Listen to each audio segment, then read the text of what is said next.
Bonjour tristesse, vous êtes bien dans ce pays où des ornithorynques enculent des cachalots en toute impunité et où l'autre gros débonnaire, notre cher président, fait passer un 49.3 en mode thug life pour nous par derrière. Et alors là les copains, je vous dire, je suis pas content.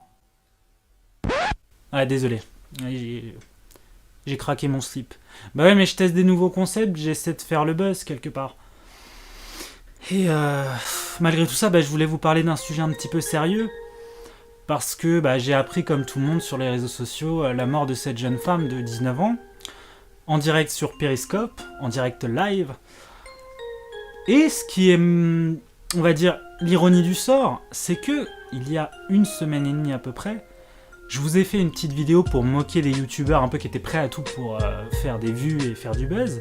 Et pour déconner, ce youtubeur, donc mon personnage Charlize, disait ouais, si vous voulez, je peux me suicider en direct.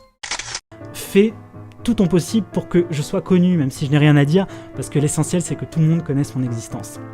Je te remercie. Sinon, je peux me suicider en direct, hein, si vraiment ça fonctionne pas, mais je pense que ça va marcher.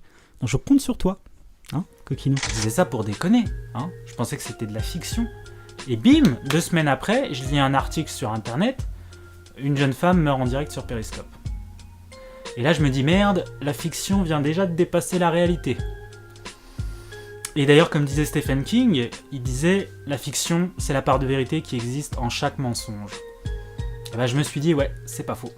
C'est vrai même. Et ça m'a un petit peu attristé, je me suis dit, ça y est, on y est. Les gens se suicident en direct. Et cette jeune fille, elle a voulu faire un coup de com' pour dénoncer quelque chose. Apparemment, elle a eu un souci avec son petit copain qui l'aurait violée. Et pour dénoncer cela, elle a décidé de faire un dernier grand coup de com', de partir dans la gloire et tout ça. Et ça rejoint un peu tout ce que je dis depuis le début de ma chaîne, c'est à force de regarder des gens qui sont starifiés, qui sont mis au rang de stars alors qu'ils n'ont aucun talent, donc c'est vraiment des stars du vide, et on est prêt à tout pour faire des vues, pour s'exposer au monde entier, sous n'importe quelle forme, et on est même prêt maintenant à se suicider devant les caméras. Donc, comment vous dire ce que je ressens, c'est triste, c'est vraiment triste d'en arriver là. À un moment donné, il faut vous rendre compte qu'il y a la réalité et il y a le monde virtuel d'Internet. Et Internet n'est pas une excroissance de la réalité, il ne devrait pas influencer notre réalité ou en tout cas nous faire des actes qu'on n'aurait pas fait en temps normal si on n'avait pas une audience. Moi, j'ai reçu des commentaires d'insultes sur ma vidéo de Studio Bubble Tea de gamins de 12 ans qui me disaient « ferme ta gueule » ou bien va crever ou je vais te baiser, tu vois. Alors que c'était des minots de 8-12 ans qui devaient être hauts comme ça, et je pense qu'en vrai, ils auraient peut-être pas bronché, tu vois. Hein, en vrai, je pense qu'ils auraient fait dans leur froc, quelque part. Donc, Internet, c'est pas la réalité. Les commentaires haineux, ou même les commentaires même qui sont gentils, ont tendance à être dans les extrêmes. Soit on va trop vous sacraliser parce qu'on vous voit devant un écran et que on imagine que vous êtes quelqu'un d'intelligent, etc., sous prétexte que vous prenez la parole comme moi sur un canapé en mode improvisation. Ou au contraire, on va vous prendre pour un gros enculé alors que vous exprimez juste un avis de base, quoi. Comme vous l'auriez fait au bar du coin et ça n'aurait choqué personne. Donc voilà, Internet déchaîne les passions, et ce qui est triste, c'est qu'il y a beaucoup de jeunes qui ont dû voir cette vidéo, donc qui ont dû être choqués. Ce qui est aussi triste, c'est qu'une jeune femme qui avait toute la vie devant elle, qui avait seulement 19 ans, et là je m'adresse à tous les jeunes qui m'écoutent, moi je n'ai plus 19 ans depuis quelques temps, j'ai un peu plus de la vingtaine, et la vie m'a appris que même quand on est grave dans la merde, et croyez-moi je l'ai été, et j'ai même fait face à des gens qui étaient suicidaires, moi je l'ai jamais été. Même quand on est grave dans la merde, tout se résout avec le temps. Tout se résout avec la sagesse, avec l'apprentissage, etc. Et quand on a 19, 18, 16, 17 ans, on prend n'importe quel drame pour y résoudre... Enfin, on prend n'importe quel drame et on le sacralise et on le rend beaucoup plus fort qu'il n'est vraiment. Et on pense qu'il pourra jamais être résolu alors que c'est faux. Avec le temps, on peut résoudre les pires drames. On peut se soigner des pires drames. Alors évidemment, il y a toujours des trucs tellement énormes que ça reste, mais on peut toujours vivre, on peut toujours se battre, et tant qu'on est debout et tant qu'on peut se battre, il faut se battre. Et cette jeune femme, D'après moi, elle s'est trompée. Je suis pas de ceux qui disent que le suicide, c'est une lâcheté. Parce que, croyez-moi, il faut quand même avoir des coronesses pour se suicider. Hein. Surtout quand on croit pas à la vie après la mort, etc. etc. Cependant, ce n'est pas le bon choix.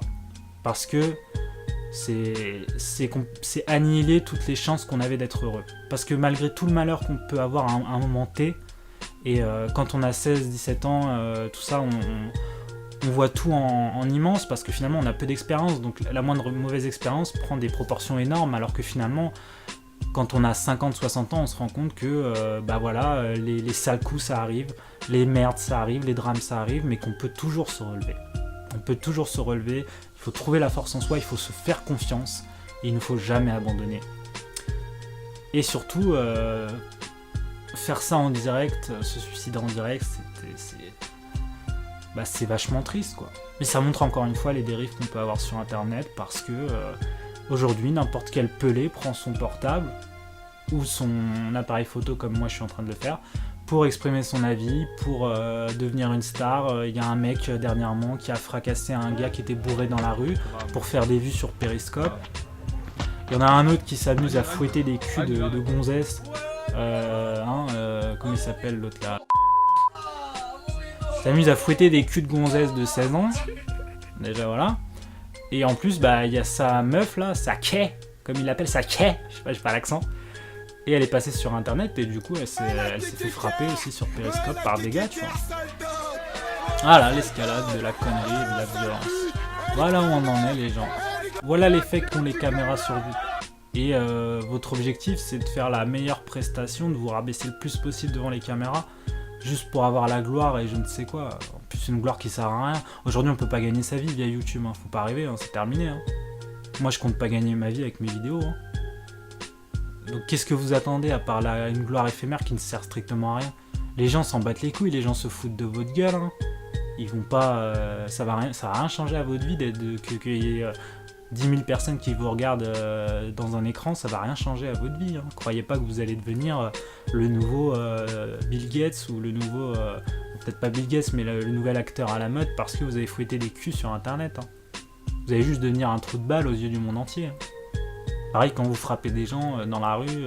Apparemment le mec s'est excusé après, hein, sous la pression populaire. Et je tenais à présenter mes excuses à la victime. Ah, jusqu'où on va aller? Moi c'est la question que je me pose. Mais là je pense que je vais faire caca sur mon canapé pour faire plus de vues. Donc et ensuite je vais manger mes excréments. Je vais les revomir.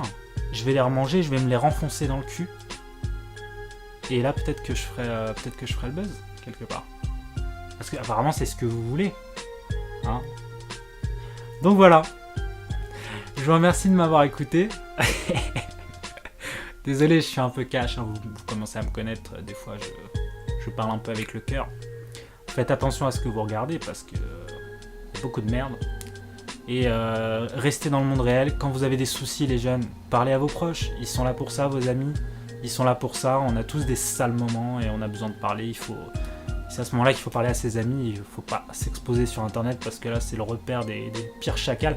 La meuf quand elle faisait la vidéo, la meuf qui s'est suicidée, il y a des gens qui se foutaient de sa gueule et tout alors que putain j'ai vu la vidéo, dans son regard on sent qu'elle déconne pas la meuf, on sent qu'il y a un truc qui va vraiment pas. Elle a un sourire vraiment mélancolique qui glace le sang.